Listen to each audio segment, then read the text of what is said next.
அனைவருக்கும் வணக்கம். நம்ம இப்போ பாக்கியலட்சுமி சீரியலில் என்னெல்லாம் சுவாரஸ்யமான விஷயங்கள் நடக்குதுன்னு பார்க்கலாம் வாங்க.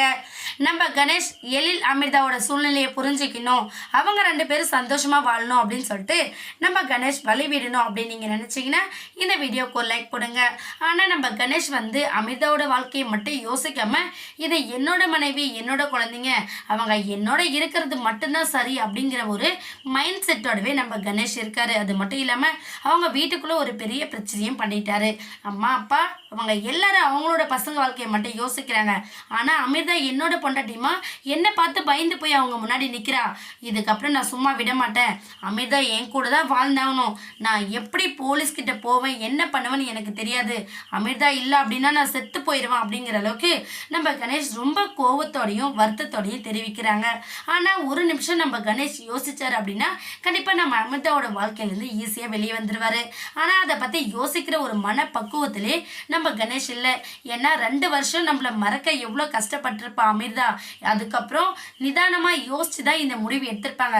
அது எல்லாரும் சேர்ந்து தான் இந்த கல்யாணத்தை பண்ணி வச்சிருக்காங்க. அப்படிங்கிறப்ப கண்டிப்பாக நம்ம கணேஷ் எழில் அமிர்தாவோட வாழ்க்கையில் தலையிடாமல் எந்த பிரச்சனையும் பண்ணாமல் இருக்கிறது தான் அவருக்கு அழகாகவே இருக்கும். ஆனால் அதை பண்ணாமல் கணேஷ் ஒரு வில்லன் ரேஞ்சுக்கு எல்லாத்தையும் பண்ணிக்கிட்டு இருக்காங்க.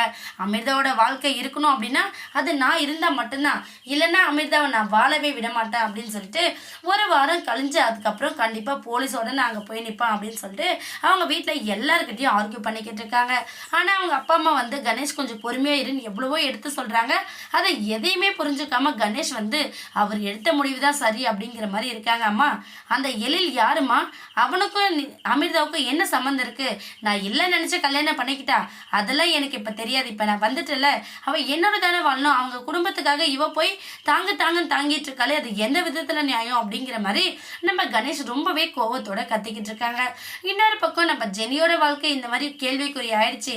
இப்போ அமிர்தாவோட வாழ்க்கை இந்த மாதிரி ஆகிப்போச்சு. 2 பேருக்கிட்டையும் நம்ம 2 பசங்களோட வாழ்க்கை கேள்விக்குறியா இருக்கே அப்படின்னு சொல்லிட்டு நம்ம பாக்கியா, கோபி, ராதிகான்னு வீட்டில் இருக்கிற எல்லாருமே ரொம்ப வருத்தத்தோட இருக்காங்க. கூடிய சீக்கிரம் இந்த பிரச்சனையெல்லாம் முடியறது மட்டும் இல்லை, நம்ம ஜெனியும் கூடிய சீக்கிரம் நம்ம செலியனோட சேர போறாங்க. ஏன்னா அவங்க அப்பா அம்மா 2 பேரும் நம்ம கிழிச்ச கோட்டை நம்ம பொண்ணு தாண்டக்கூடாது அப்படிங்கிற முடிவில் ரொம்ப ஸ்ட்ராங்காக இருக்காங்க.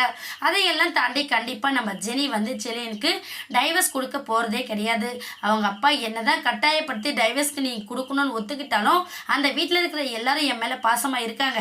என்னெல்லாம் டைவர்ஸ் கொடுக்க முடியாது அப்படிங்கிற சூழ்நிலைக்கு வர்றது மட்டும் இல்லாமல் ஜோசப் கோச்சுப்பாரு அப்படிங்கிறதெல்லாம் தாண்டி கண்டிப்பாக நம்ம ஜெனி குழந்தையை தூக்கிட்டு நம்ம கோபி வீட்டுக்கு வர போகிறாங்க. பழையபடி எல்லாரும் ஒன்று சேர்ந்து சந்தோஷமாகவும் இருக்க போகிறாங்க. வெயிட் பண்ணி பார்க்கலாம். இந்த வீடியோ உங்களுக்கு பிடிச்சிருந்தா மறக்காமல் நம்ம சேனலை சப்ஸ்கிரைப் பண்ணுங்கள். தேங்க்யூ.